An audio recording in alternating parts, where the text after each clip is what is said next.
कुब्जाम्रक तीर्थ ऋषिकेश का महात्म्य रंभे मुनि पर भगवत कृपा। इस प्रकार माया के पराक्रम के बात को सुनकर पृथ्वी ने भगवान से फिर पूछा। पृथ्वी देवी बोली, भगवान आपने जिस कुब्जाम्रक तीर्थ की चर्चा की उसमें रहने तथा स्नानादि करने से जो पुण्य होता है आप अब मुझे उससे बताने की कृपा कीजिए। ऋषिकेश भगवान बरा बोले, पृथ्वी देवी ऋषिकेश तीर्थ का जो सार तत्व है अब उसे मैं तुम्हें विस्तार से बताता रहा हूँ। सुंदरी कुब्जाम्रक मतलब ऋषिकेश तीर्थ की जैसे उत्पत्ति हुई, जिस कर्म से ये तीर्थ बना, वहाँ जो अनुष्ठेय धर्म है तथा वहाँ प्राण त्याग करने पर जिस लोक की प्राप्ति होती है, ये सब तुम ध्यान देकर सुनो। वसुंधरे आदि सत्ययुग में जब पृथ्वी जलमग्न थी, तब ब्रह्मा जी की प्रार्थना से मैंने मधु और कैटभ नामक राक्षस का वध किया और ब्रह्मदेव की रक्षा की। उसी समय मेरी दृष्टि अपने आश्रित भक्त रंभे मुनि पर पड़ी। वे अत्यंत निष्ठा से सदा मेरी स्तुति आराधना में निरत रहते थे। वे युक्तिमान, गुणी, परम पवित्र, कार्यकुशल और जितेंद्रिय पुरुष थे और ऊपर बाहें उठाकर 10,000 वर्षों तक तपस्या में संलग्न रहे। वे 1,000 वर्षों तक केवल जल पीकर तथा 500 वर्षों तक के शैवाल खाकर तपस्या करते रहे। देवी, महात्मा रंभे की इस तपस्या से मेरा हृदय करुणा से अत्यंत विहड़ उठा। उस समय हरिद्वार के कुछ उत्तर पहुंचकर मैंने एक आम्र के वृक्ष का आश्रय लिया और उन मुनि को तपस्या करते देखा। मेरे आश्रय लेने से वह आम्र वृक्ष थोड़ा कुबड़ा हो गया। मनस्विनी, इस प्रकार वह स्थान कुब्जाम्रक नाम से प्रसिद्ध हो गया। यहाँ पर स्वतः मरने वाला व्यक्ति भी मेरे लोक में ही रह जाता है। मैंने रंभे मुनि को कुबड़े आम्र वृक्ष का रूप धारण कर दर्शन दिया था। फिर वे मुझे पहचान गए और घुटनों के बल भूमि पर गिरकर मेरी स्तुति की। वसुंधरे, अपने व्रत में अड़ग रहने वाले उस मुनि को इस प्रकार अपनी स्तुति तथा प्रणाम करते देखकर मैंने प्रसन्न मन से उन्हें वर मांगने के लिए कहा। मेरी बात सुनकर उस तपस्वी ने मीठी वाणी से कहा, भगवान आप जगत के स्वामी हैं और याचना करने वालों की आशा पूर्ण करते हैं। भगवान मधुसूदन, यदि आप मुझ पर प्रसन्न है तो मैंने ये याचना मैं चाहता हूँ कि जब तक ये संसार रहे तथा अन्य लोक रहे तब तक अपना ये निवास हो, यहाँ निवास हो, और जनार्दन जब तक आप यहाँ स्थित रहे तब तक आप में मेरी निष्ठा बनी रहे। प्रभु, यदि आप मुझ पर संतुष्ट है तो मेरा ये मनोरथ पूर्ण करने की कृपा कीजिए। वसुंधरे, उस समय ऋषिकेश रंभे की बात सुनकर ऋषिवर रंभे की बात सुनकर पुनः मैंने कहा, ब्रह्मर से बहुत ठीक ऐसा ही होगा। फिर वह उन ब्राह्मण ने बड़े हर्ष के साथ मुझसे कहा, प्रभु आप इस प्रधान तीर्थ की महिमा भी बताने की कृपा करें और मैं उसे सुनूं। यही नहीं, इस क्षेत्र में अन्य भी जितने क्षेत्र है उसका भी आप महात्म्य बताइए। देवी, तब मैंने कहा, ब्राह्मण तुम मुझसे जो पूछ रहे हो वह विषय तत्व पूर्वक सुनो। मेरा कुब्जाम्रक ऋषिकेश तीर्थ परम पवित्र स्थान है। इसका सेवन करने से सभी सुख सुलभ हो जाते हैं। ये ऋषिकेश तीर्थ कुमुद पुष्प की आकृति में स्थित है। यहाँ केवल स्नान करने से मानव स्वर्ग प्राप्त कर लेता है। कार्तिक अगहन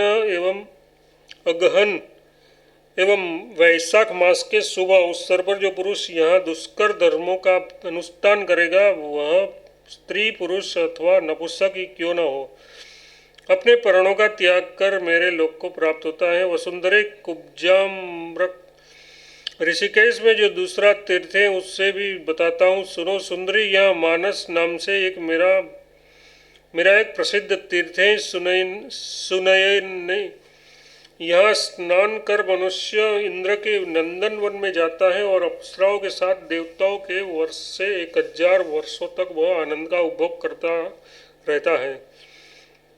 वसुंधरे, ये यहाँ के एक दूसरे तीर्थ का वर्णन करता हूँ, सुनो। ये स्थान माया तीर्थ के नाम से विख्यात है, जिसके प्रभाव से माया की जानकारी प्राप्त हो जाती है। उस तीर्थ में स्नान करने वाला पुरुष 10,000 वर्षों तक मेरी भक्ति में रत रहता है। यशस्विनी, माया तीर्थ में जो प्राण छोड़ता है वो महान योगियों के समान वह मेरे लोक को प्राप्त होता है। देवी पृथ्वी, ये यहाँ का एक दूसरा तीर्थ बताता हूँ। उस तीर्थ का नाम सर्वकामिक है। वैशाख मास की द्वादशी तिथि के दिन जो कोई यहाँ स्नान करता है वह परम 15,000 वर्षों तक स्वर्ग में निवास करता है। यदि ये सर्वकामिक तीर्थ में ये वह प्राण त्याग करता है तो सभी आसक्तियों से मुक्त होकर मेरे लोक को प्राप्त होता है।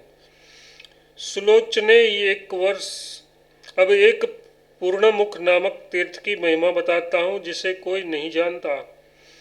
गंगा का जल इधर प्रायः सर्वत्र शीतल रहता है, किंतु यहाँ जिस स्थान पर गंगा में गर्म जल मिले उसे ही पूर्ण तीर्थ समझना चाहिए। देवी, वहाँ स्नान करने वाला मनुष्य चंद्रलोक में प्रतिष्ठा पाता है और 15,000 वर्षों तक उसे चंद्र दर्शन का आनंद मिलता है। फिर जब वह स्वर्ग से नीचे गिरता है तो ब्राह्मण के घर उत्पन्न होता है और वह मेरा पवित्र भक्त, कार्यकुशल और संपूर्ण धर्मों एवं गुणों से संपन्न होता है। और अगहन महीने के शुक्ल पक्ष की द्वादशी तिथि के दिन प्राण त्याग कर वह मेरे लोक में पहुंचता है, जहां वह सदा मुझे चतुर्भुज रूप में प्रकाशित देखता है तथा पुनः कभी जन्म और मृत्यु के चक्कर में नहीं पड़ता। वसुंधरा, मैं अब पुनः एक दूसरे तीर्थ का वर्णन करता हूँ। यहाँ वैशाख मास के शुक्ल पक्ष की द्वादशी के दिन तप तथा धर्म के अनुष्ठान के पश्चात अपने शरीर का त्याग करने वाला पुरुष मेरे लोक को प्राप्त करता है, जहाँ जन्म मृत्यु ग्लानि आसक्ति भय तथा अज्ञान जनित अभिनिवेश आदि से उसे किसी प्रकार का क्लेश नहीं होता। अब मैं ऋषिकेश में ही स्थित एक दूसरे तीर्थ की बात बताता हूँ। वह करवीर नाम से प्रसिद्ध है एवं संपूर्ण लोक को सुखी करने वाला है। सुबह अब उसका चिन्ह भी बताता हूँ, जिसकी सहायता से ज्ञानी पुरुष उसे पहचान सके। सुंदरी, माघ मास के शुक्ल पक्ष की द्वादशी तिथि के दिन मध्याह्न काल के समय इस करवीर तीर्थ में कनेर के फूल खिल जाते हैं। ये निश्चित है, उस तीर्थ में स्नान करने वाला मनुष्य स्वतंत्रता पूर्वक सर्वत्र अव्याहत गमन करने में पूर्ण समर्थ हो जाता है। यदि माघ मास की द्वादशी तिथि के दिन उस क्षेत्र में किसी की मृत्यु हो जाती है तो उसे ब्रह्मा, रुद्र और मेरे दर्शन का सौभाग्य प्राप्त होता है। वसुंधरे, अब एक दूसरे तीर्थ का प्रसंग सुनो। भद्रे, उस ऋषिकेश का ये स्थान मुझे बहुत प्रिय है। उस तीर्थ का नाम पुंडरिक तीर्थ है, जो महान फल देने की शक्ति वाला है। सुमुखी, उस तीर्थ का विशेष चिन्ह बताता हूँ, सुनो। सुंदरी, द्वादशी तिथि के दिन मध्याह्न काल में यहाँ रथ के चक्के की आकृति वाला एक कछुआ विचरण करता है। वसुमती, अब तुमसे इसके विषय में एक दूसरी बात बताता हूँ, उसे सुनो। सुंदरी, वहाँ अवगाहन करने पर पुंडरिक यज्ञ के अनुष्ठान का फल मिलता है। यदि वहाँ किसी की मृत्यु होती है तो उसे 10 पुंडरिक यज्ञों के अनुष्ठान का फल प्राप्त होता है। अब मैं ऋषिकेश में स्थित एक दूसरे अग्नि तीर्थ की बात बताता हूँ, उसे सुनो। देवी, द्वादशी तिथि के दिन पुण्यात्मा लोगों को ही इस तीर्थ की स्थिति ज्ञात होती है। कार्तिक, अगहन, आषाढ़ एवं वैशाख मास के शुक्ल पक्ष की द्वादशी के दिन जो पुरुष उस तीर्थ में यत्नपूर्वक निवास करता है वह उस तीर्थ का रहस्य जान सकता है। वसुंधरे, उस तीर्थ का चिन्ह यह है कि हेमंत ऋतु में तो वहाँ का जल उष्ण रहता है, पर ग्रीष्म ऋतु में वह शीतल हो जाता है। महाभागे, इसी विचित्रता के कारण इस तीर्थ का नाम अग्नि तीर्थ पड़ गया है। देवी, अब एक दूसरे तीर्थ का परिचय देता हूँ। उसका नाम वायव्य तीर्थ है। उस तीर्थ में जो स्नान करके तर्पण आदि कार्य करता है उसे वाजपेयी यज्ञ का फल प्राप्त होता है। वह ये वायव्य तीर्थ एक सरोवर के रूप में है। वहाँ केवल 15 दिनों तक रहकर मेरी उपासना करते हुए जिसकी मृत्यु हो जाती है उसका इस पृथ्वी पर पुनः जन्म या मरण नहीं होता। वह 4 भुजाओं से युक्त होकर मेरा सारूप्य प्राप्त कर मेरे लोक में प्रतिष्ठा प्राप्त करता है। उस वायव्य तीर्थ की पहचान यह है कि वहाँ वन में पीपल के ऐसे वृक्ष हैं जिसके पत्ते 2412 द्वादशियों को निरंतर हिलते ही रहते हैं।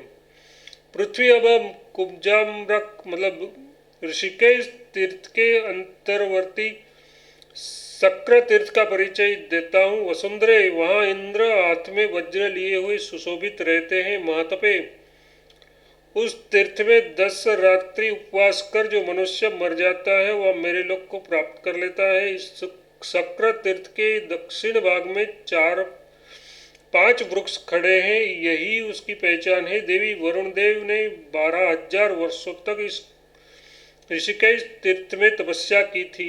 अतः यहाँ स्नान करने से व्यक्ति 8,000 वर्षों तक वरुण लोक में प्रतिष्ठा प्राप्त करता है। वहाँ ऊपर से पानी की एक धारा निरंतर गिरती रहती है, यही उस तीर्थ की पहचान है।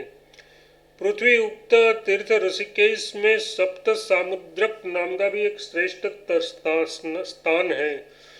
उस तीर्थ में स्नान करने वाला धर्मात्मा पुरुष 3 अश्वमेघ यज्ञ का फल पा लेता है। यदि आसक्ति रहित होकर कोई प्राणी 7 रातों तक यहाँ निवास कर प्राण त्याग करता है तो वह मेरे लोक में चला जाता है। सुंदरी, अब उस सप्त सामुद्रिक तीर्थ का लक्षण बताता हूँ। सुनो, वैशाख मास के शुक्ल पक्ष की द्वादशी तिथि के दिन यहाँ एक विशेष चमत्कार दिखता है। उस दिन उस तीर्थ में गंगा का जल कभी तो दूध के समान उज्ज्वल वर्ण का दिखता है और कभी पुनः उसी जल में पीले रंग की आभा प्रकट हो जाती है। फिर वही कभी लाल रंग में परिणित हो जाता है और फिर थोड़ी देर बाद ही उसमें मरकत मणि तथा मोती के समान झलक आने लगती है। आत्मज्ञानी पुरुष इन्हीं चिन्हों से उसी तीर्थ का ज्ञान प्राप्त करते हैं।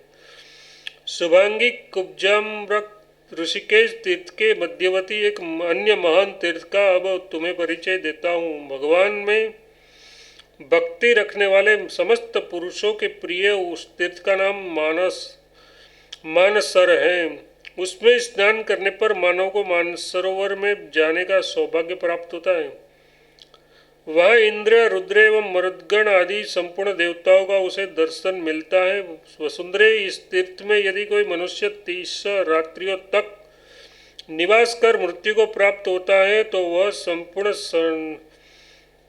संगों से मुक्त होकर मेरे लोक को प्राप्त करता है। अब मानसर तीर्थ का स्वरूप बताता हूँ जिससे मनुष्य को उसकी पहचान हो जाए, जानकारी प्राप्त हो सके। ये तीर्थ 50 कोस के विस्तार में है। अब तुम्हें एक दूसरी बात बताता हूँ, उसे सुनो। इस ऋषिकेश तीर्थ में बहुत पहले एक महान अद्भुत घटना घट चुकी है। उसका प्रसंग यहाँ है। जहाँ मेरे भोग की सामग्री रखी पड़ी रहती थी वही एक सर्पिणी निर्भय होकर निवास करती थी। वह अपनी इच्छा से चंदन, माला आदि पूजन की वस्तुओं को खाया करती।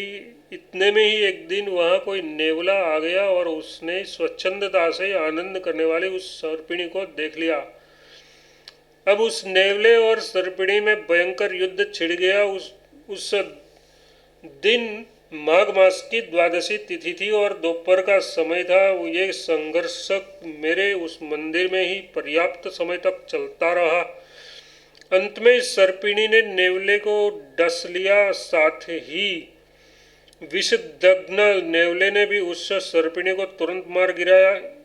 इस प्रकार वे दोनों आपस में लड़कर मर गए। अब वह नागिन आसाम के राजा के यहाँ एक कुमारी के रूप में उत्पन्न हुई। प्राज्ञ ज्योतिषपुर मतलब आसाम के राजा के यहाँ एक राजकुमारी के रूप में उत्पन्न हुई। इधर उसी समय कौशल देश में उस नेवले का भी एक राजा के यहाँ जन्म हुआ। देवी यह राजकुमार रूपवान, गुणवान और संपूर्ण शास्त्रों का ज्ञाता तथा सभी कलाओं से युक्त था। दोनों अपने अपने घर सुखपूर्वक रहते हुए इस प्रकार बढ़ने लगे जैसे शुक्ल पक्ष का चंद्रमा प्रति रात्रि बढ़ता दिखता है। पर वह कन्या यदि कहीं किसी नेवले को देख लेती तो तुरंत उसे मारने के लिए दौड़ पड़ती। इसी प्रकार उधर राजकुमार भी जब किसी नागिन या सर्पिनी को देखता तो उसे मारने के लिए तुरंत उद्यत हो जाता। कुछ दिन बाद मेरी कृपा से कौशल देश के राजकुमार ने ही उस कन्या का पाणी ग्रहण किया और उसके बाद वे दोनों लाक्षा एवं काष्ठ की तरह एक साथ रहने लगे।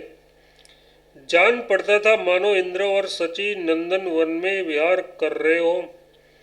वसुंधरा इस प्रकार उस राजकुमार एवं राजकुमारी के परस्पर प्रेम पूर्वक रहते हुए पर्याप्त समय व्यतीत हो गया। वे दोनों उपवन में एक साथ आनंद पूर्वक इस प्रकार विहार करते मानो समुद्र और उनमें उनकी वेला मतलब तटी। इस प्रकार मेरे पूरे 77 वर्ष व्यतीत हो गए। मेरी माया से मोहित होने के कारण वे दोनों एक दूसरे को पहचान भी न सके। एक समय की बात है, वे दोनों ही उपवन में घूम रहे थे कि राजकुमार की दृष्टि एक सर्पिणी पर पड़ी और वह उसे मारने के लिए तैयार हो गया। राजकुमार ने मना करते रहने पर भी वह अपने विचार से विचलित न हुआ और उसने उस सर्पिणी को मार ही डाला। अब राजकुमारी के मन में प्रतिक्रिया स्वरूपिणी भीषण रोष उत्पन्न हो गया, किंतु वह कुछ बोल न पाई। इधर उसी समय राजपुत्री के सामने बिल से एक नेवला निकला और भोजन के लिए किसी सर्प की खोज में इधर उधर घूमने लगा। राजकुमारी ने उसे देख लिया। यद्यपि नेवले का दर्शन शुभ सूचक है और वह नेवला केवल इधर उधर घूम रहा था, फिर भी क्रोध के वशीभूत होकर राजकुमारी उसे मारने लगी। राजकुमार ने उसे बहुत रोका, किंतु प्राज्ञ ज्योतिष नरेश की उस पुत्री ने शुभ दर्शन नेवले को मार ही डाला। वसुंधरा अब राजकुमार को बड़ा क्रोध हुआ। उसने राजकुमारी से कहा, देवी, स्त्रियों के लिए पति सदा आदर का पात्र होता है और मैं तुम्हारा पति हूँ, किंतु तुमने मेरी बात को निष्ठुरता पूर्वक ठुकरा दिया। ये नेवला मंगलमय शुभदर्शन प्राणी है और विशेषकर राजाओं की ये प्रिय वस्तु है। इसका दर्शन शुभ की सूचना देता है। कहो, तुमने इस मंगल स्वरूप नेवले को मेरे मना करने पर भी क्यों मार डाला? वसुंधरा इस प्रकार प्राज्ञ ज्योतिष नरेश की वह कन्या कौशल नरेश के पुत्र से रोष भरकर कहने लगी कि मेरे बार बार रोकने पर भी आपने उस सर्पिणी को मार डाला।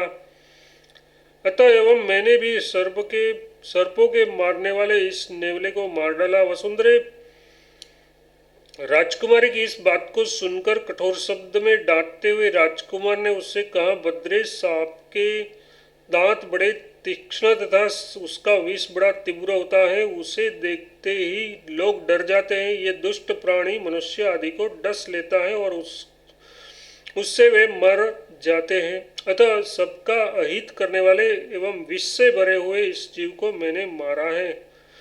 इधर प्रजा की रक्षा करना राजाओं का धर्म है। जो बुरे मार्ग पर चलते हैं उसकी उचित तथा कठोर दंडों द्वारा ताड़ना करना हमारा कर्तव्य है। जो निरपराध साधुओं को एवं स्त्रियों को भी क्लेश पहुंचाते हैं वे भी यथार्थ राजधर्म के अनुसार दंड के पात्र है और वध के योग्य है। मुझे तो राजधर्म का पालन करना ही चाहिए। मुझे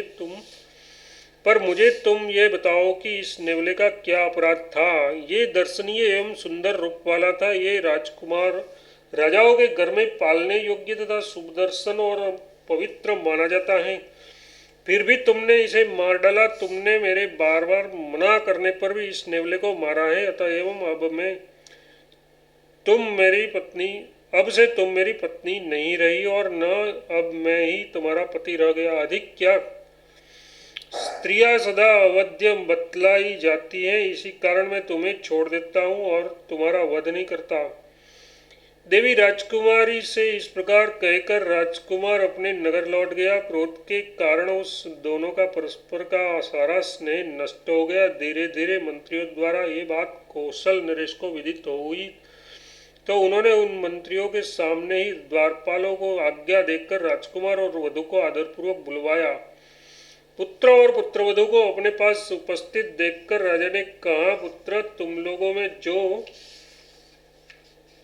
परस्पर अकृत्रिम और अपूर्व स्नेह था वह सहसा कहाँ चला गया?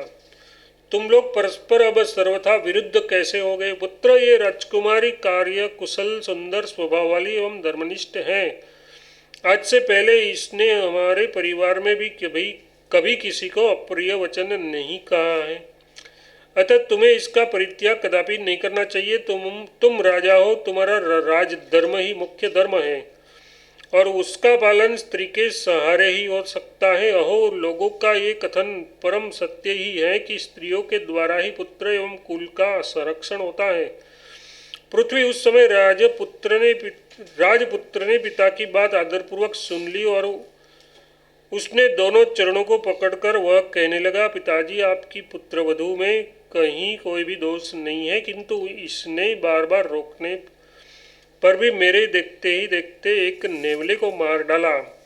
उसे सामने मरा पड़ा देखकर मुझे क्रोध आ गया और मैंने ये कह दिया कि अब न तो तुम मेरी पत्नी हो और न मैं तुम्हारा पति। महाराज, बस इतना ही कारण है और कुछ नहीं। पृथ्वी इस प्रकार अपने पति की बात सुनकर प्राज्ञ ज्योतिषपुर की उस कन्या ने भी अपने ससुर को सिर झुकाकर प्रणाम किया और कहने लगी, इन्होंने एक सर्पिणी को जिसका कोई भी अपराध न था तथा जो अत्यंत भयभीत थी, मेरे सैकड़ों बार मना करने पर भी उसे मार डाला। सर्पिणी की मृत्यु देखकर मेरे मन में बड़ा क्षोभ और दुख हुआ, पर मैंने इनसे कुछ भी नहीं कहा। बस इतनी सी बात है। वसुंधरे, उस कौशल देश के राजा ने अपने पुत्र और पुत्रवधू की बात सुनकर सभा के बीच में ही उन दोनों से बड़ी मधुर वाणी में कहना आरंभ किया। वे बोले, पुत्री, इस राजकुमार ने तो सर्पिणी को मारा और तुमने नेवले को। फिर इस बात को लेकर तुम लोग आपस में क्यों क्रोध कर रहे हो? ये तो बतलाओ पुत्र, नेवले के मर जाने पर तुम्हें क्रोध करने का क्या कारण है? अथवा राजकुमारी, यदि सर्पिणी मर गई तो तुम में इसमें तुम्हारे क्रोध का क्या कारण है? उस समय कौशल नरेश को आनंद देने वाले उस यशस्वी राजकुमार ने पिता की बात सुनकर मधुर स्वर में कहा, महाराज, इस प्रश्न से आपका क्या प्रयोजन है? आप इसे न पूछे। आपको जो कुछ पूछना हो वह इस राजकुमारी से ही पूछिए। पुत्र की बात सुनकर कौशल नरेश ने कहा, पुत्र, बताओ, तुम दोनों के बीच स्नेह विच्छेद का क्या कारण है? पुत्रों में जो योग्य होने पर भी अपने पिता के पूछने पर गोपनीय बात छिपा लेते हैं, वे अधम ही हैं। उन्हें तप्त बालुक कामक घोर रौरव नरक में गिरना पड़ता है, किंतु जो शुभ अथवा अशुभ सभी बातों को पिता के पूछने पर बता देते हैं, ऐसे पुत्र को वह दिव्य गति मिलती है जिसे सत्यवादी लोग पाते हैं। अतः एवं पुत्र, तुम्हें मुझसे ये बात अवश्य बतलानी चाहिए, जिसके कारण गुणशालिनी पत्नी के प्रति तुम्हारी प्रीति समाप्त हो गई है। पिता की ये बात सुनकर कौशल वासियों के आनंद को बढ़ाने वाले उस राजकुमार ने जनसभा में स्नेह सनी वाणी से कहा, पिताजी, ये सारा समाज यथा योग्य अपने अपने स्थान पर पधारे। कल प्रातःकाल जो आवश्यक बात होगी मैं आपसे निवेदित करूंगा। रात्रि के समाप्त होने पर प्रातःकाल दुदुम्बियों के शब्दों से तथा सूत मागध एवं वंदीजनों की वंदनाओं से कौशल नरेश जगाए गए। इतने में ही कमल के समान आंखों वाला वह महान यशस्वी राजकुमार भी स्नान कर मंगल द्रव्यों सहित राजद्वार पर उपस्थित हुआ। द्वारपाल ने राजा के पास पहुंचकर इसकी सूचना दी और कहा, महाराज, आपके दर्शन की लालसा से राजकुमार दरवाजे पर उपस्थित हैं। उसके बाद सुनकर कौशल नरेश बोले, कंचुकिन मेरे साधुवादी पुत्र को यहाँ शीघ्र लाओ। नरेश के ऐसा कहने पर उसकी आज्ञा के अनुसार द्वारपाल ने राजकुमार का वहां प्रवेश करा दिया। विनीत एवं शुद्ध हृदय राजकुमार ने पिता के महल में जाकर उसके चरणों में सिर झुकाकर प्रणाम किया। पिता ने भी आनंदपूर्वक राजकुमार को जय जीव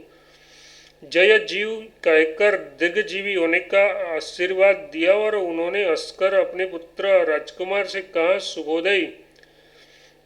मैंने पहले तुमसे जो पूछा था वह बात बताओ। तब राजकुमार ने अपने पिता से कहा, महाराज, इसके बताने से किसी अच्छे फल की संभावना नहीं है। राजेंद्र, यदि आप इसे सुनने के लिए उत्सुक हैं तो मेरे साथ हरिद्वार ऋषिकेश तीर्थ में चलने की कृपा करें। मैं इसे वहां चलकर आपको बतला दूंगा। सुनयन ने उस समय राजा ने पुत्र की बात सुनकर उनसे प्रेमपूर्वक कहा, बेटा, बहुत ठीक। फिर जब राजकुमार वहां से चला गया और तो राजा ने अपने उपस्थित मंत्रिमंडल से मीठे स्वर में कहा, मंत्रियों, आप लोग मेरी निश्चित की हुई एक बात सुने। इस समय हम ऋषिकेश तीर्थ में जाना चाहते हैं। इसकी आप लोग शीघ्र व्यवस्था कर दें। शीघ्र हाथी घोड़े रथ आदि बुलवाए जाए। उस समय राजा की बात सुनने के पश्चात मंत्रियों ने उत्तर दिया, महाराज, आप इन सबको तैयार ही समझे। इसके बाद बड़े पुत्र की अनुमति से राजा ने अपने छोटे पुत्र को राज्य पर अभिषिक्त कर दिया और राजधानी से चलकर संपूर्ण द्रव्यों तथा अंतःपुर की स्त्रियों के साथ वे लोग बहुत दिनों के बाद ऋषिकेश नामक तीर्थ में पहुंचे। वहां पहुंचकर उन्होंने उस तीर्थ के नियमों का पालन करते हुए अन्न, वस्त्र, स्वर्ण, गौ, हाथी घोड़े और पृथ्वी आदि बहुत से दान किए। इस प्रकार बहुत दिन व्यतीत हो जाने पर एक दिन राजा ने राजकुमार से पूछा, वत्स, अब वह गोपनीय बात बताओ, तुमने कुलशील और गुणों से संपन्न मेरी इस निर्दोष सुंदरी पुत्रवधू का क्यों परित्याग कर दिया? इस पर राजकुमार ने कहा, इस समय आप शयन करें, प्रातःकाल ये सब बातें मैं आपको बता दूंगा। रात बीत जाने के बाद प्रातःकाल सूर्योदय होने पर राजकुमार ने गंगा में स्नान कर रेशमी वस्त्र धारण करके विधिपूर्वक मेरी पूजा की। तत्पश्चात उस गुरु वत्सल राजकुमार ने पिता की प्रदक्षिणा कर ये वचन कहा, पिताजी, आइए हम लोग वहां चले जहाँ की आप गोपनीय बातें पूछ रहे हैं। उसके बाद राजा, राजकुमार और कमल के समान नेत्र वाली वह राजकुमारी सभी उस नैमाल्य कूट के पास पहुंचे जहां वह पुरानी घटना घटी थी। राजपुत्र उस स्थान पर पहुंचकर अपने पिता के दोनों चरणों को पकड़कर कहने लगा, महाराज, पूर्व जन्म में मैं एक नेवला था और यहीं से थोड़ी ही दूर पर एक केले के वृक्ष के नीचे मेरा निवास था। एक दिन काल के चुंगल में फंसकर मैं इस नैमाल्य कूट पर चला आया। यहाँ सुगंधित द्रव्यों और विविध पुष्पों को खाती हुई एक भयंकर विष वाली सर्पिणी विचर रही थी। उसे देखकर मुझे क्रोध आया और फिर सहसा मैंने उस पर आक्रमण कर दिया। महाराज, इस प्रकार उसके साथ मेरा भयंकर युद्ध आरंभ हो गया। उस दिन माघ मास की द्वादशी तिथि थी। किसी ने भी हम लोगों को नहीं देखा। उस समय यद्यपि मैं युद्ध करते हुए अपने शरीर की रक्षा पर भी ध्यान रखता था, फिर भी उस सर्पिणी ने मेरी नाक के छिद्र में डस लिया। इस प्रकार विष दिग्ध होने पर भी मैंने उस सर्पिणी को मार ही डाला, अतः हम दोनों की मृत्यु हो गई। इसके बाद मैं आपको कौशल देश राजा के घर में एक राजपुत्र के रूप में उत्पन्न हुआ। राजन, यही कारण है कि क्रोधवश मैंने उस सर्पिणी को मार डाला था।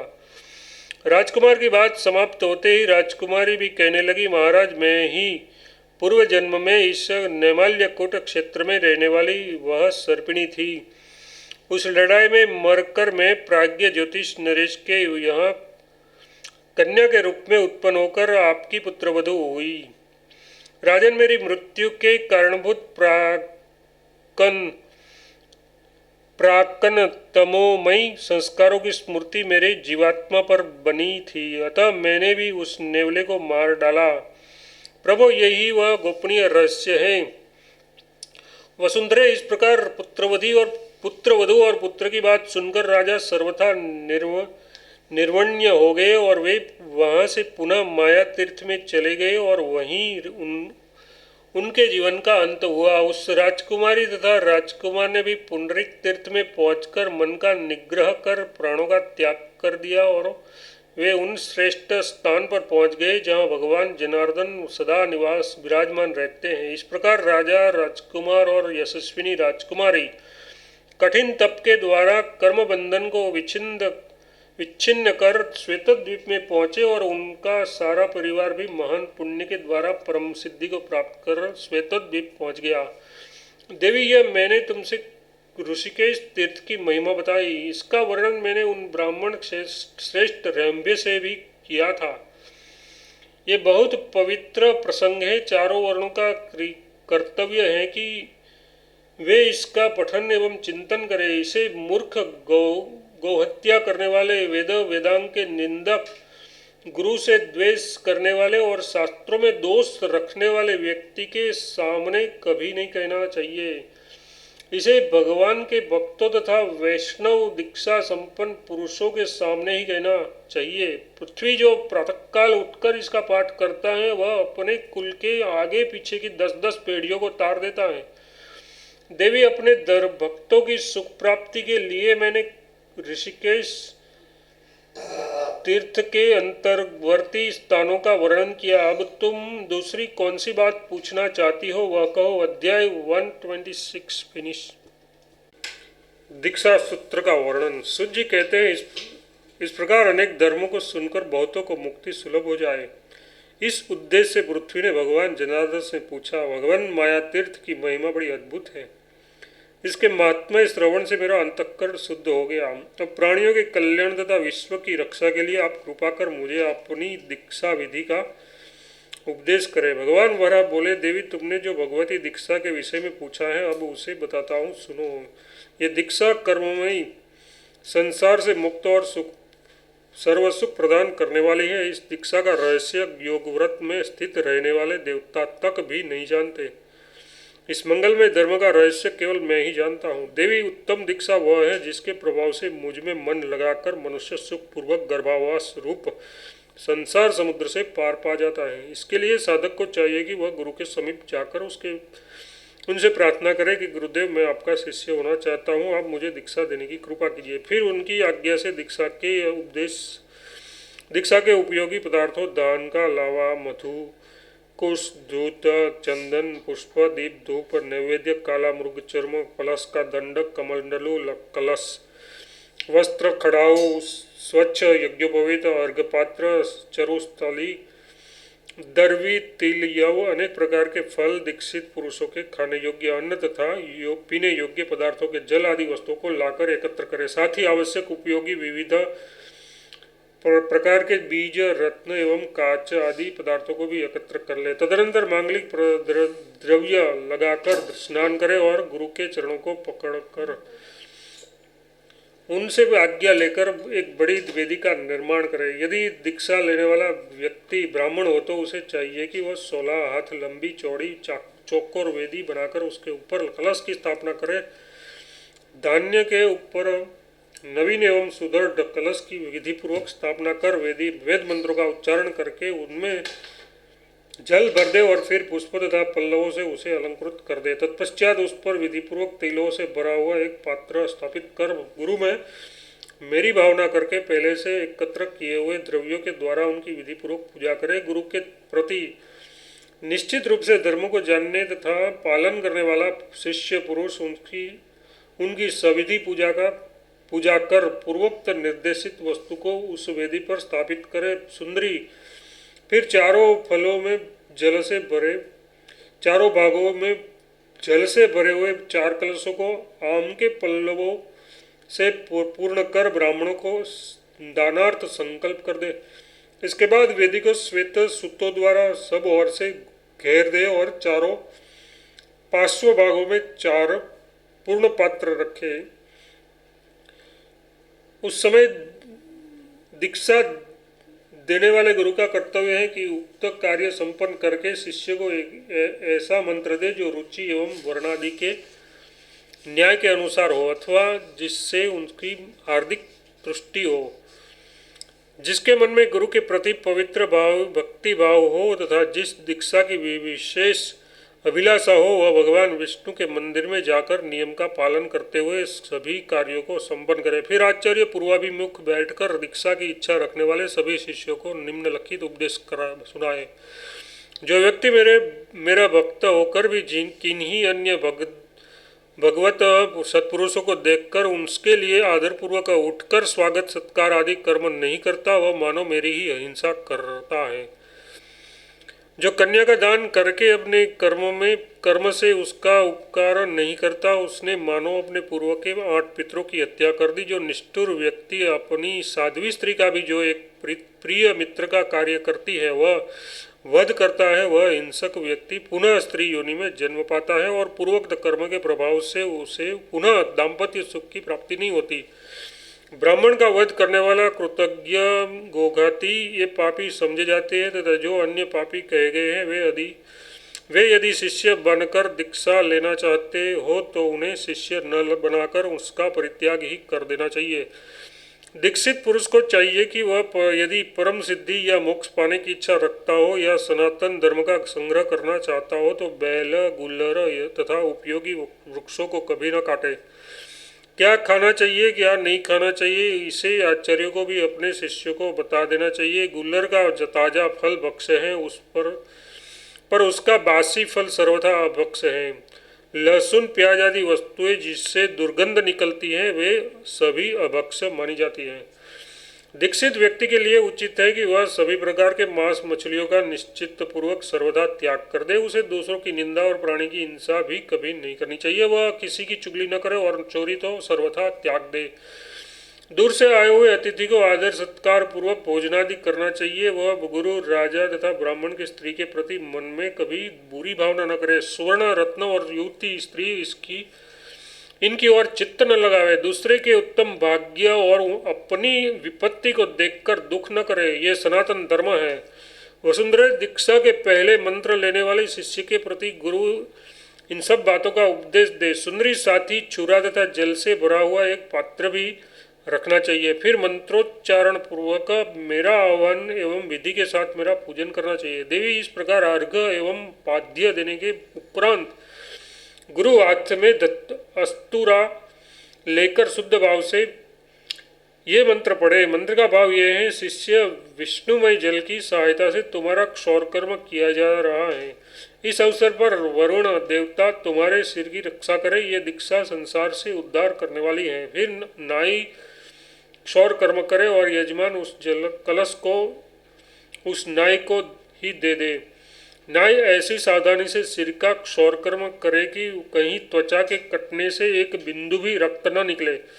इस प्रकार सविधि कृत्य संपन्न कर लेना चाहिए। इसके उपरांत यजमान भगवान में श्रद्धा रखने वाले पुरुष को प्रणाम करके अग्नि प्रज्वलित करे और फिर वह धान का लावा, काला तिल, द्रुत और मधु इन वस्तुओं को मिलाकर उसमें 7 आहुतियाँ प्रदान करे। फिर तिल और खीर से 20 आहुतियाँ देनी चाहिए।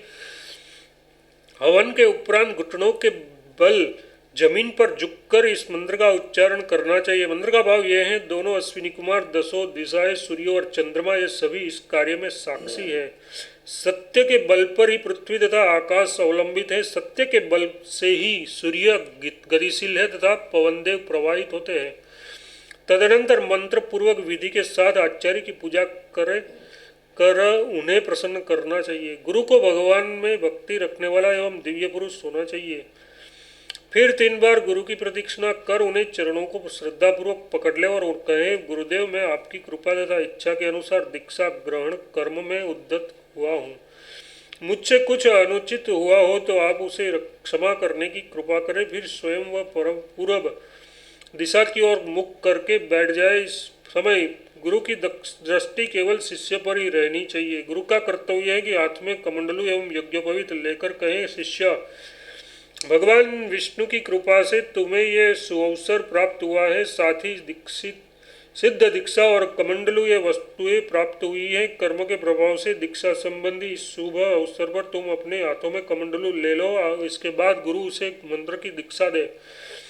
दीक्षा प्राप्त पुरुष गुरु के चरणों पर मस्तक रखकर प्रणाम करे और उनकी प्रदक्षिणा कर इस प्रकार कहे, गुरुदेव मैंने अब आपकी शरण प्राप्त की है।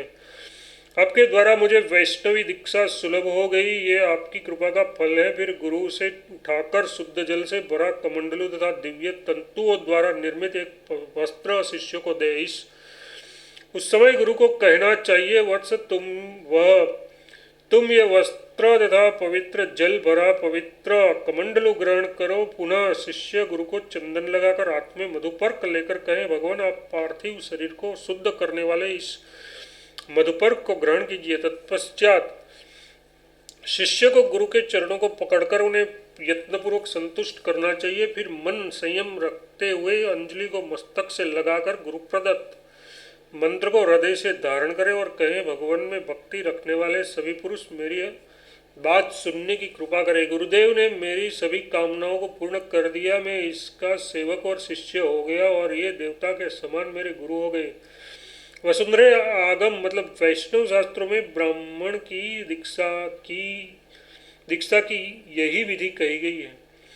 अब जो अन्य 3 वर्णों के लिए दीक्षा की विधि है वह भी मुझसे सुनो। अध्याय 127 फिनिश।